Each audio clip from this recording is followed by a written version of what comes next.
Assalamualaikum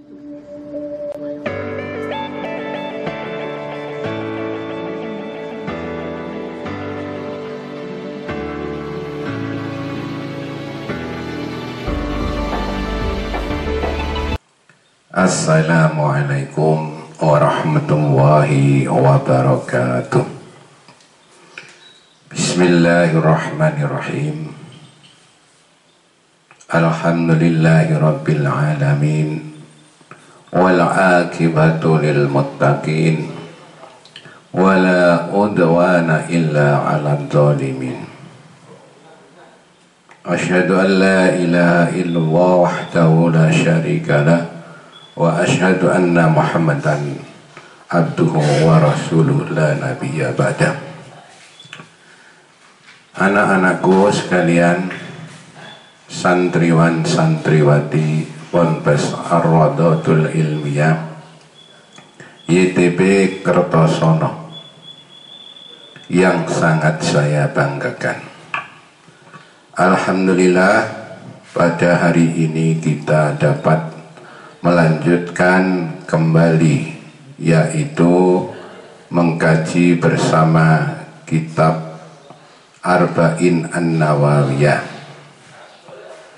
Dan pada hari ini kita akan meneruskan hadis yang kemarin, yaitu hadis nomor 29 dari hadis Arba'in An-Nawawiyah. Sebelum saya lanjutkan, saya ingin mengulang sedikit pelajaran yang telah saya sampaikan kemarin, bahwa hadis nomor 29 dari Arba'in An-Nawawiyah ini adalah diriwayatkan oleh Mu'ad bin Jabal.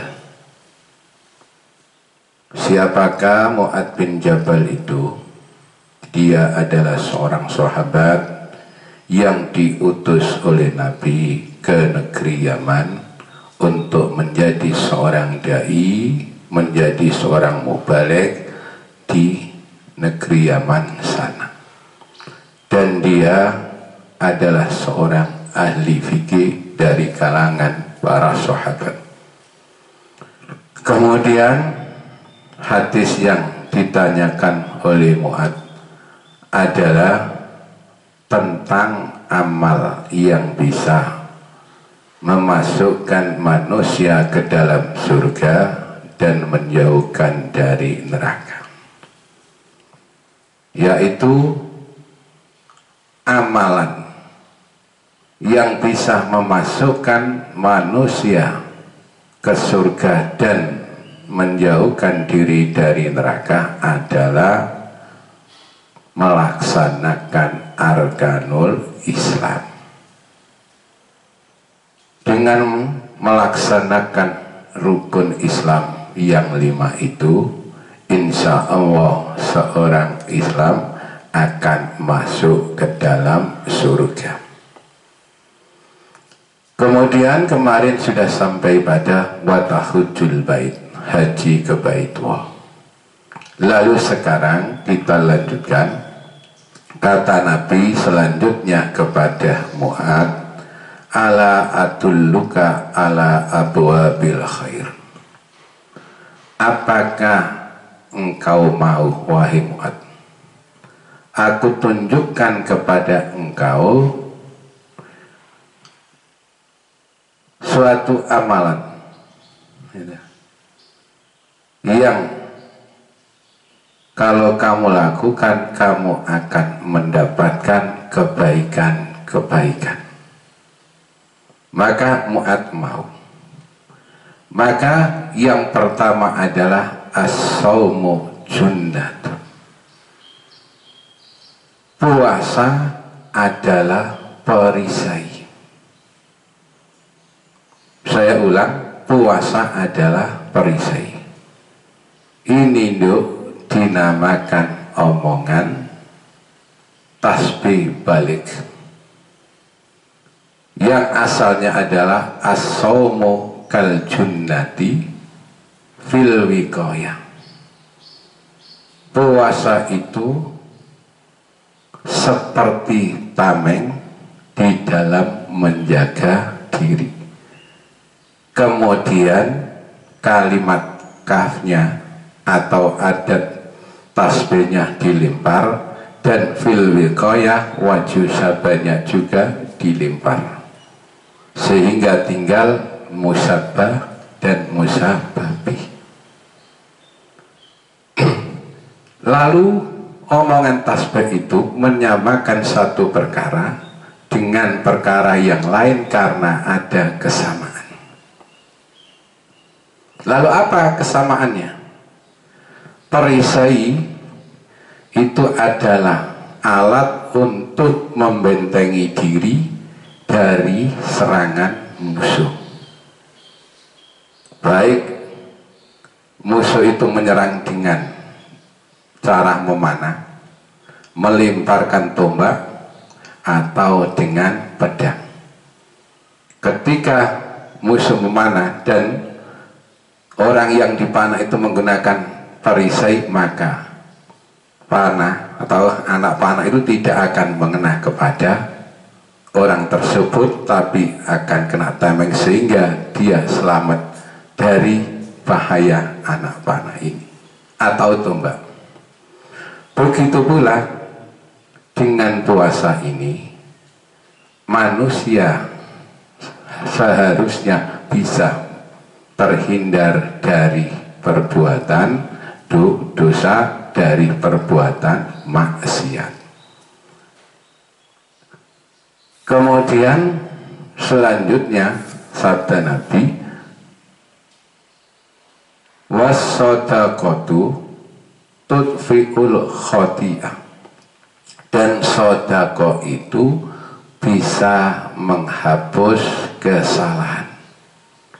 Yang dimaksud dengan sodakoh di sini adalah sodakoh tatawu, yaitu sodakoh sunnah, ya, bukan sodakoh wajib. Sodakoh sunnah itu selain zakat. Nah, sodakoh ini ternyata punya manfaat tudfi'ul khati'ah, bisa menghapus dosa-dosa. Tapi yang dimaksud dengan al-khati'ah menurut ahli hadis adalah as-saghair, yaitu dosa-dosa kecil, bukan dosa-dosa besar. Kalau dosa-dosa besar tentunya harus dengan taubat yang sudah ditentukan oleh para ulama, syarat-syarat taubat dari dosa besar supaya dosa besar itu diampuni. Tapi sekali lagi anak-anakku sekalian, di sini adalah dosa-dosa kecil. Kama yudfi'ul ma'an-nar, sebagaimana api bisa memadamkan, sebagaimana air bisa memadamkan api. Oleh karena itu yang perlu kalian perhatikan adalah bagaimana kita bersedekah kemudian mendapatkan keutamaan dari sedekah itu. Kalau kita buka-buka di dalam ayat-ayat Al-Quran, maka bisa kita simpulkan. Pertama, ada waktu sedekah yang utama, yang afdol. Kapan itu? Di waktu masih sehat. Jangan sampai ketika mau meninggal baru mau bersedekah. Oleh karena itu Allah Subhanahu wa taala berfirman, wa anfiqu mimma razaqnakum min qabli ayyatiya ahadakumul maut fayaqula rabbi laula akhartani ila ajalin qarib ila ajalin qarib fa asaddaq wa akum minas sholihin. Dan infakkanlah dari apa yang telah kami berikan kepada kalian sebagai rezeki sebelum datang kepada salah satu dari kamu kematian. Lalu dia berkata, laula akhartani ila ajalin qarib, ya Allah, tangguhkanlah untukku sebentar lagi, berilah aku tambahan umur, tentu aku akan bersedekah dan aku akan menjadi orang yang soleh. Ayat ini menjelaskan bahwa ketika masih sehat walafiat, orang itu ada yang tidak mau bersedekah, ya karena pelit, karena bakhil. Tapi ketika sudah mau meninggal, sudah lama sakit, ya, sehingga dia ini punya anggapan firasat kalau umurnya tidak akan lama lagi, dia minta tambahan sedikit umur untuk bersedekah. Ini namanya orang yang pelit, yang tidak mau bersedekah. Sedekah ketika mau meninggal, lah sedekah yang seperti ini sudah tidak afdal. Apa ada nilainya Pak? Masih ada. Apa ada pahalanya Pak? Masih ada pahalanya, tapi pahalanya tentu berbeda seandainya dia ini bersedekah di waktu masih sehat walafiat. Makanya di dalam hadis Nabi dikatakan, ada seorang laki-laki datang kepada Rasulullah Sallallahu Alaihi Wasallam. Lalu rajul ini atau seorang laki-laki ini bertanya kepada Rasulullah, ya Rasulullah, ayyu shadaqati a'dhamu ajran. Wahai Rasulullah, sedekah yang bagaimana Rasul, yang besar pahalanya? Qala anta saddaqa wa anta sahihun syahihun takhsal faqra wa ta'malul ghina. Nabi menjawab, sedekah yang afdal adalah sedekah yang ketika kamu mensedekahkan sedangkan kamu dalam keadaan sehat walafiat, kamu masih segar bugar, kemudian kamu bersedekah. Itu lebih afdal daripada yang pertama tadi, yang digambarkan dalam Al-Quran tadi. Sahihun taksal fakro, kamu masih punya rasa iman. Iman, kalau uang saya ini saya sedekahkan ke takmir masjid ini, kepada orang fakir masjid ini. Iman, karena carinya uang juga susah, ya, apalagi ya di hari-hari seperti ini lagi ada musibah, yaitu atau ujian COVID-19 ini. Iman, nah, taksal fakro, kamu pun takut melarat, takut di PHK, takut diberhentikan dari pekerjaan. Wa ta'malul ghina, dan kamu masih berangan-angan untuk menjadi orang kaya, untuk memiliki rumah yang bagus, kendaraan yang bagus, ingin punya aset ini dan itu.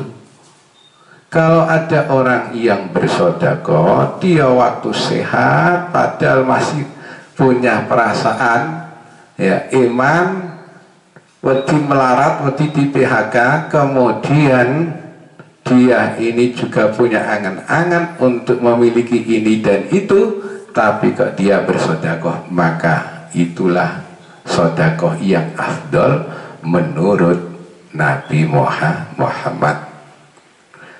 Lalu Nabi melanjutkan, wala tuhmil hatta idza balagatil khulqum qultu li fulanin kadza wa li fulanin kadza wa qad kana li fulanin.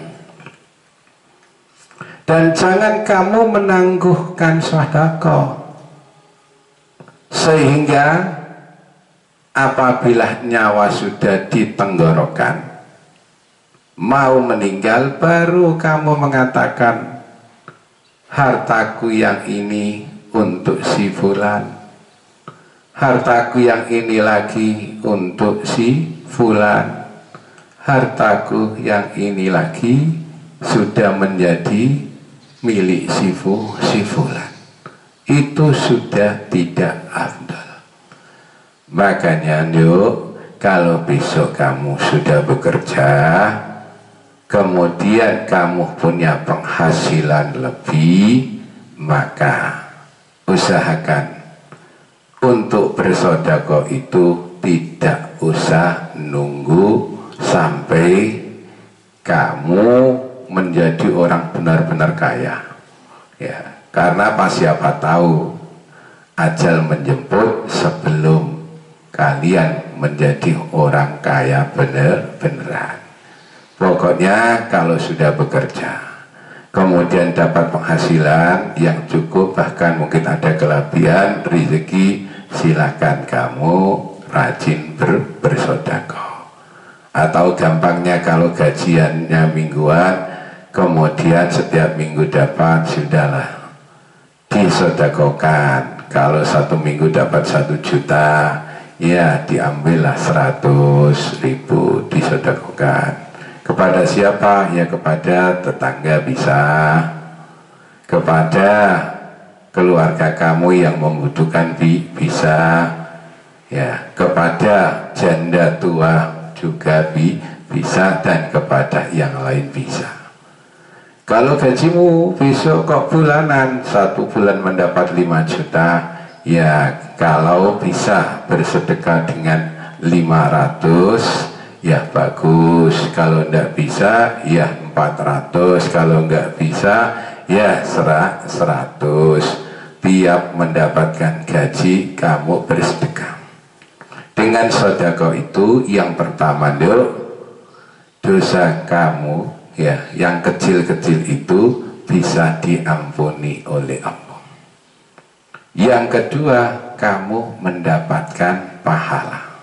Dan yang ketiga, insya Allah hasil atau rezeki kamu dari kerjaan kamu akan bertambah berkah. Nah, itu. Di samping itu, sedekah itu juga bisa meredam kemarahan Allah. Meredam kemarahan Allah. Kemudian sedekah itu juga bisa menjadi tolak bala. Artinya orang yang rajin bersedekah, insya Allah dijauhkan oleh Allah dari musibah.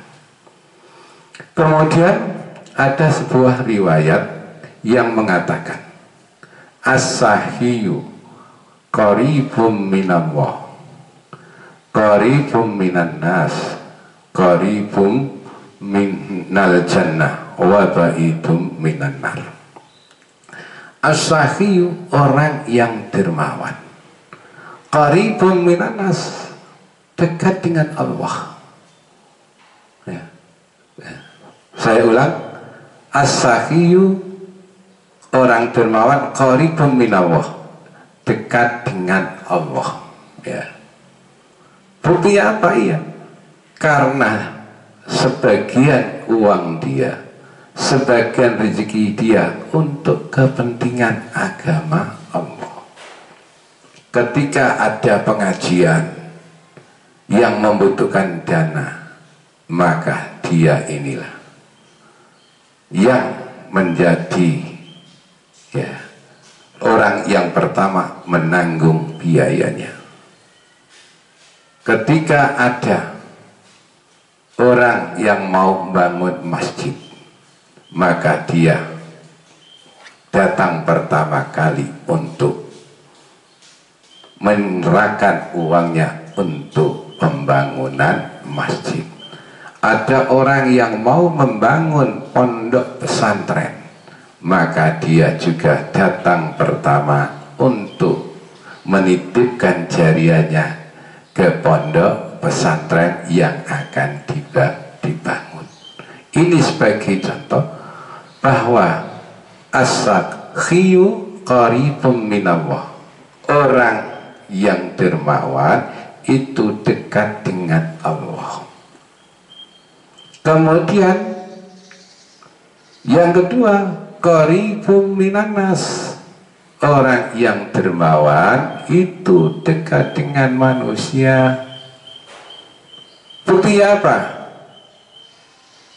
Kalau ada orang yang tidak punya uang, padahal dia harus menyelesaikan suatu kebutuhannya, hajatnya, ya mungkin ada orang yang sakit, dia mau berobat, mau opname di rumah sakit, tapi tidak punya duit. Nah, kan tinggal hanya satu, dia cari pinjaman kepada orang lain, atau dia harus bertahan dengan sakitnya. Nah, karena dia tahu, oh, Pak Ahmad itu orangnya dermawan, apalagi kalau saya pinjam untuk biaya opnam dan saya betul-betul sakit, insya Allah dikasih. Datang dia ke rumah Pak Ahmad, pinjam uang, katakanlah pinjam 2 juta, langsung dikasih oleh Pak Ahmad, dipinjami, bahkan bisa-bisa dikasih karena dia dermawan dan kasihan melihat orang yang lain sakit. Atau mungkin dia lagi punya hutang sama orang lain, sudah jatuh tempo dan tidak bisa disemayani, ditangguhkan, maka ya dia datang kepada Pak Ahmad, pinjam uang untuk digunakan membayar hutangnya kepada orang lain.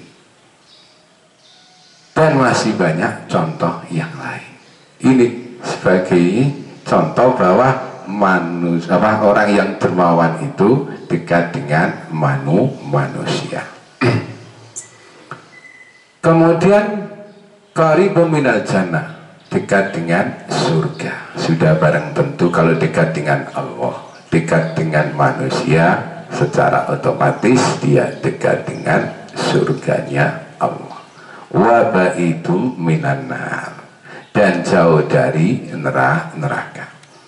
Kemudian anak-anakku sekalian, kalau kalian nanti ditakdirkan oleh Allah menjadi orang kaya betul, maka kalian harus cerdas, ya, harus cerdas. Bagaimana agar ketika kamu bersedekah itu punya nilai tambah? Maka di dalam Al-Quran dikatakan, kalau kamu ingin sedekah, harus sedekah dengan barang yang baik, ya. Barang yang disedekahkan itu barang yang bagus. Kalau kamu umpamanya punya sepeda motor 3, kemudian kok ada satu yang mau disedekahkan atau diwakafkan, maka kalau bisa yang paling bagus kamu wakafkan. Tapi itu kan berat, ya. Biasanya sing disedekahno itu ya sing paling lawas, paling lama, paling jelek, ya. Apa enggak boleh Pak kalau jelek? Boleh, tapi tentunya pahalanya beda dengan ketika kamu mensedekahkan yang paling bagus. Nah, itu. Begitu pula kalau kamu masak Kentucky, maka yang simpolnya, dodo mentoknya, nah itu kan yang bagus-bagus.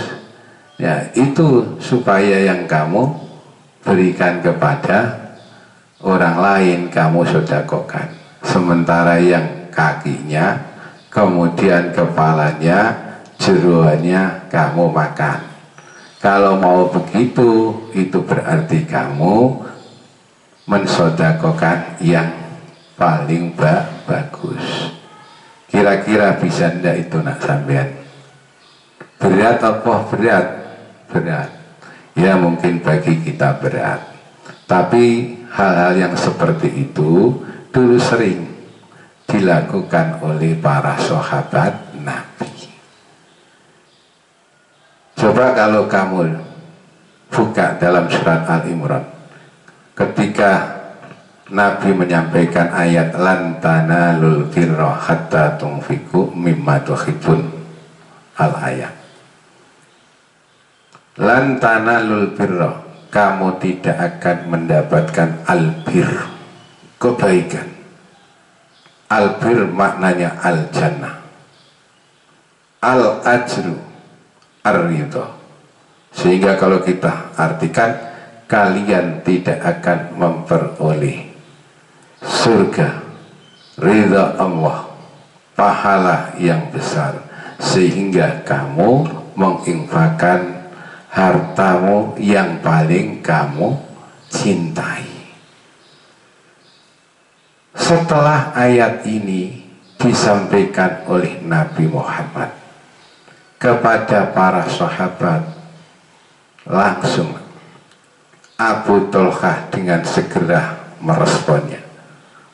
Abu Tolhah datang kepada Nabi dan mengatakan, wahai Rasulullah, kau telah menyampaikan ayat lan tanalul birra hatta tunfiqu mimma tuhibbun ila akhiri. Dan saya ingin bersedekah dengan barang saya yang paling bagus, dengan kekayaan saya yang paling saya cintai. Dan kekayaan saya yang paling saya cintai adalah Bairoha ini. Bairoha itu artinya kebun kurma, ya, kebun yang di dalamnya ada bawahnya pohon kurma dan ada di dekat masjid Nabi Muhammad. Itu adalah satu-satunya harta Abu Tolhah yang paling disukai, langsung disedekahkan. Ya, ini langsung saya sedekahkan. Kepada siapa engkau berikan? Monggo. Nabi mengatakan, wahai Abu Tolhah, hadza malun rabih, hadza malun rabih, hadza malun rabih. Ini adalah kebun yang membawa keberuntungan bagi pemiliknya. Ini adalah kebun yang membawa keberuntungan bagi pemiliknya. Ini adalah kebun yang membawa keberuntungan pemiliknya. Ini. Dan jangan sampai kalian nanti itu mensedekahkan, yang disedekahkan itu barang yang sudah tidak layak. Tidak layak pakai, tidak layak makan, tidak layak minum. Ya, karena ada, di sana itu ada sebagian orang ketika punya makanan yang enak-enak, itu lupa tetangganya, lupa fakir miskin, lupa orang lain. Begitu makanannya sudah mulai mau basi, atau mungkin sudah basi, sudah mampu, wis kira-kira seranduk tengik, itu baru ingat kepada fakir miskin, kepada tetangga, kepada orang lain, sehingga itu diberikan. Karena apa? Makan sendiri sudah tidak merasa nikmat, bahkan wis nggak kol. Nah ini juga kurang bagus yang seperti itu. Makanya jangan seperti ini. Ya, kalau bisa ya mau bersedekah, yang disedekahkan itu juga barang yang masih pantas, masih layak. Kalau tidak yang terbaik, paling tidak masih layak pakai. Kalau itu makanan masih layak makan, kalau masih layak dimakan. Kalau itu minuman masih layak diminum. Nah, itu. Kemudian sedekah yang afdal termasuk sedekah pada waktu sekarang ini. Ya, sekarang ini kan kita bangsa Indonesia, khususnya umat Islam ini kan lagi diuji dengan COVID-19, sehingga banyak orang-orang yang kehilangan pekerjaan. Kalau boleh saya katakan, untuk hari-hari seperti ini, Ramadan seperti ini, orang yang ekonominya pas-pasan, bahkan mungkin yang punya sedikit kelebihan itu wis gak riku-riku, gak pengen beli baju baru, gak pengen beli sandal baru, gak pengen beli celana baru, sarung baru. Yang ibu-ibu dan mbak-mbak gak pengen beli emas. Cukup untuk buat makan saja itu sudah bagus. Makanya kalau ada orang yang sekarang ini kemudian mau bersedekah kepada orang lain, terutama yang kena dampak daripada corona ini, pahalanya insya Allah akan bertambah. Pertama, dia bersedekah di bulan Ramadan itu ada keutamaan sendiri, karena ketika Nabi ditanya, wahai Rasulullah, sedekah yang afdal itu yang bagaimana? Maka Nabi menjawab, sedekah fi Ramadan, yaitu sedekah di bulan Ramadan, karena memang bulan Ramadan ini adalah bulan yang luar biasa.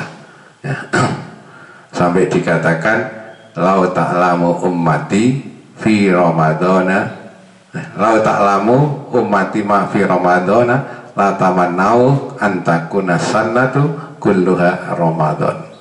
Seandainya umatku ini mengetahui keistimewaan yang terpampang di dalam bulan Ramadan, yang ada dalam bulan Ramadan, tentu umatku menginginkan semua bulan satu tahun itu atau 11 bulan yang lain dijadikan oleh Allah bulan Ramadan, karena keistimewaannya bulan Ramadan yang sangat luar biasa. Tapi ini saya kurang tahu ini hadisnya sahih atau dhaif ini, makanya itu saya katakan riwayat lah. Kemudian yang kedua, kalau bersedekah di saat seperti sekarang ini, karena banyak orang yang lagi serba kekurangan, yang bakul-bakul pendapatannya juga kurang, kemudian yang di pabrik juga banyak yang di PHK. Begitu pula dengan mereka yang ojek, yang Grab itu juga pendapatannya menurun gratis. Pokoknya banyaklah yang terkena dampak COVID-19 ini.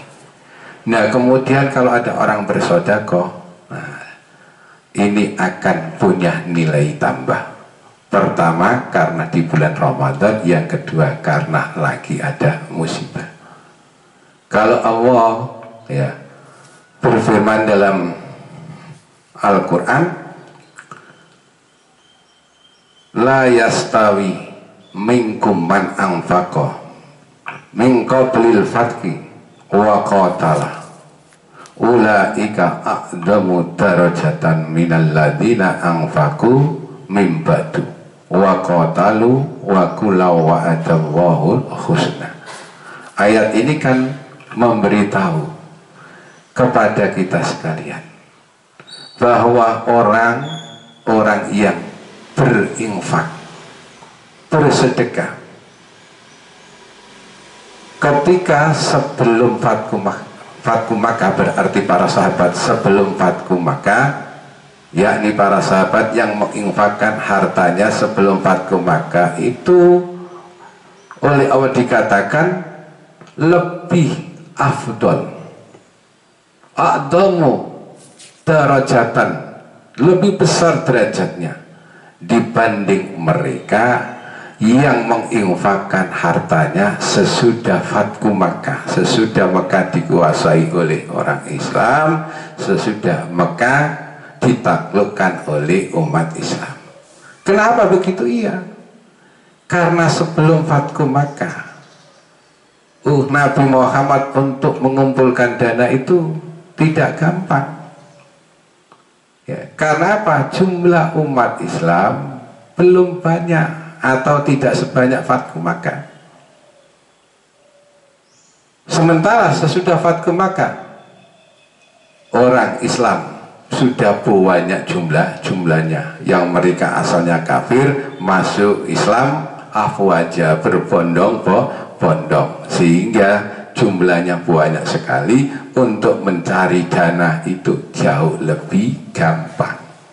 Nah, jadi ayat tadi memberikan pengertian kepada kita semua bahwa orang bersedekah di waktu sulit itu, di waktu ada kesulitan itu lebih hebat daripada di waktu tidak ada kesulitan. Nah, itu dasarnya saya katakan bahwa kalau orang sekarang kok bersedekah, di samping dapat keutamaan Ramadan, dapat pula keutamaan karena kita lagi dilanda COVID-19. Kemudian sabda Nabi selanjutnya kepada Mu'adz bin Jabal, wassalatur rajuli fi jawfil lail, ya. Dan seorang laki-laki yang sholat di tengah malam, seorang laki-laki yang sholat di tengah malam, ini menunjukkan bahwa sholat qiyamul lail atau sholat tahajud itu termasuk amal baik, amal soleh, jalan menuju surga. Oleh karena itu Allah Subhanahu wa ta'ala memuji para sahabat yang mereka menghabiskan sebagian malamnya dengan qiyamul lail. Firman Allah, tatajafa junubuhum 'anil madaji' yad'una rabbahum khawfan wa tama'an wa mimma razaqnahum yunfikun fala ta'lamu nafsum ma ukhfiya lahum min qurrati a'yun jazaa'an bima kanu ya'malun. Tatajafa junubuhum, jauh lambung-lambung mereka, anil madad, dari pembaringan, dari tempat tidur. Ini kan bahasa kinaya kiasan. Maksudnya apa? Mereka tidak tidur di waktu malam, tapi mereka melakukan qiyamul lail atau sholat tahajud. Untuk apa? Yad'una rabbahum khawfan wa tama'an. Mereka berdoa kepada Tuhannya karena perasaan takut terhadap azab Allah, terhadap api neraka. wa tama'an, dan karena mengharap rahmat Allah, mengharap surga Allah. Jadi para sahabat mereka banyak melalui malamnya dengan qiyamul lail. Ada yang 2 jam, 3 jam, 4 jam, bahkan mungkin ada yang lebih. Hal itu setiap hari. Karena apa mereka melakukan itu? Tidak ada lain karena apa? Khaufa wa tama'. Mereka ini takut akan azab Allah, dan mereka ini ingin mendapatkan surga. Wa mimma razaqnahum yunfikun, dan dari sebagian apa yang telah kami berikan kepada mereka sebagai rezeki, mereka membelanjakannya. Berarti sahabat itu hebat. Malamnya rajin tahajud, mereka pun juga rajin berinfak. Ya, berarti ini kedua-duanya kena. Segi vertikalnya kena, ya, horizontalnya juga kena. Ya, kalau tahajud itu berarti kan hubungannya langsung dengan Rob, dengan Tuhan, dengan Allah, sementara infak itu adalah hubungannya dengan sesama manusia. Nah, kalau kalian besok kok bisa seperti ini, itu luar biasa. Kalau dikatakan dalam ayat yang lain, duribat alaihimud dillatu ainama suqifu illa bihablim minallah wa hablim minan nas. Di mana saja manusia itu akan ditimpa suatu kehinaan, kecuali mereka yang mau berpegang dengan tali Allah dan dengan tali manusia. Artinya apa? Manusia itu kalau ingin menjadi orang yang mulia, 2 yang harus dipelihara, 2 yang harus dijaga. Apa itu? Yang pertama, ibadah. Ibadah, terutama sholat. Sholat fardu ditunaikan dengan sebaik-baiknya. Kemudian sholat sunnah dilaksanakan. Wabil khusus sholat malam, karena Nabi mengatakan sholatul rajuli fi jawfil lail, dipelihara. Kalau kalian nanti bisa menjadi orang yang tekun dan rajin beribadah, insya Allah hidup kalian nanti akan tenang. Ya, tenang.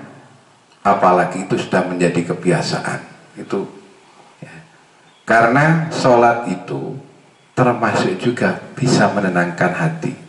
Firman Allah, alladzina amanu wa tatma'innu qulubuhum bi dzikrillah, ala bi dzikrillahi tatma'innul qulub. Orang-orang yang beriman, tenangkanlah hatimu dengan mengingat Allah. Dan sholat itu salah satu cara kalian mengingat Allah. Bahkan dikatakan itu adalah wala dzikrullahi akbar, cara mengingat Allah yang paling hebat itu ya sholat itu. Ya. Tidak ada cara yang lain yang lebih bagus mengingat Allah kecuali dengan melaksanakan sholat. Ya. Makanya wala dzikrullahi akbar, sholat itu dikatakan sebagai cara mengingat Allah yang paling baik, yang paling efektif, efisien, yaitu Allah itu. Ya, sholat itu. Ya. Kemudian setelah itu kalian gemar bersedekah, karena dengan bersedekah ini berarti hubungan seseorang dengan orang lain itu bagus. Karena apa? Sedekah ini kan ibadah yang punya dimensi sosial, artinya ada orang lain yang dibuat senang, yang dibuat bergembira.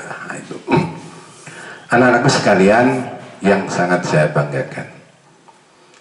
Kemudian Nabi ya juga bersabda berkenaan dengan sholat malam ini, Beliau bersabda, ayuhan nas afsus salam wa at'imut ta'am wasilul arham wasalu bil lail wan nasu niyamun tadkhulul jannata bisalam.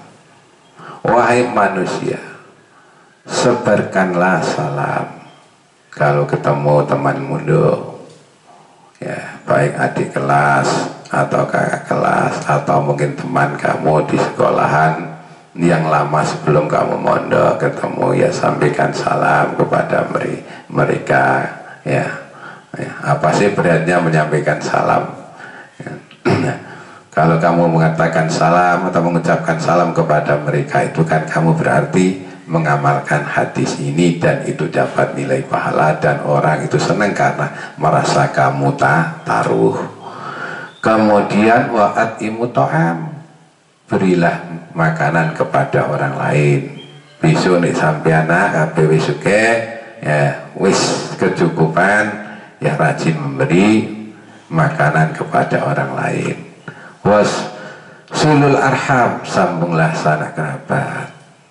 Nah, saya sering pesan sama santri Ponpes Ar-Raudhatul Ilmiah ini, kalau pulang, ya yang pasti pondok ini sing mesti itu pulangnya dalam 1 tahun itu 3 kali. Nah, yang pertama libur setelah semester pertama, yang kedua libur setelah semester kedua, dan yang ketiga Ramadan, ya liburan Ramadan.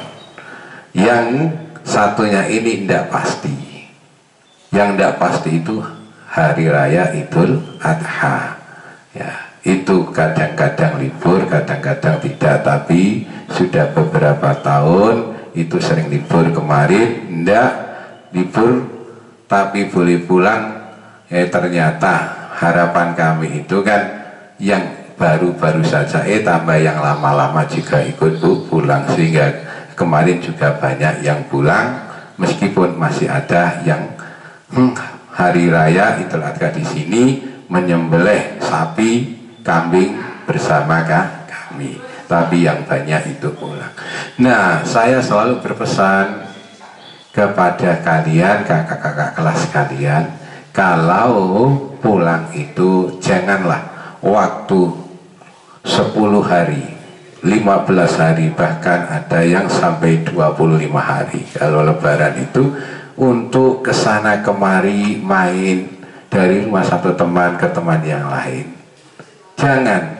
Tapi bagilah, usahakan di waktu liburan itu kamu bisa silaturahim kepada mbah kamu, nak, kepada paman kamu, kepada pak di kamu, kepada bule kamu, pada bibi kamu. Ya jangan dolan terus. Nah, sing repot mana niku kalau anak-anak keluyuran kesana kemari bawa sepeda motor, kemudian tidak kasih tahu orang tua sampai anak tiba nih. Nah, itu kan ya susah wong tua. Nah, mulane nak, kalau di rumah janganlah ya keluyuran kesana kemari kalau tidak ada kepentingan. Lebih baik di rumah bantu orang tua, silakan istirahat di rumah, ya dengan mengabdi kepada orang tua.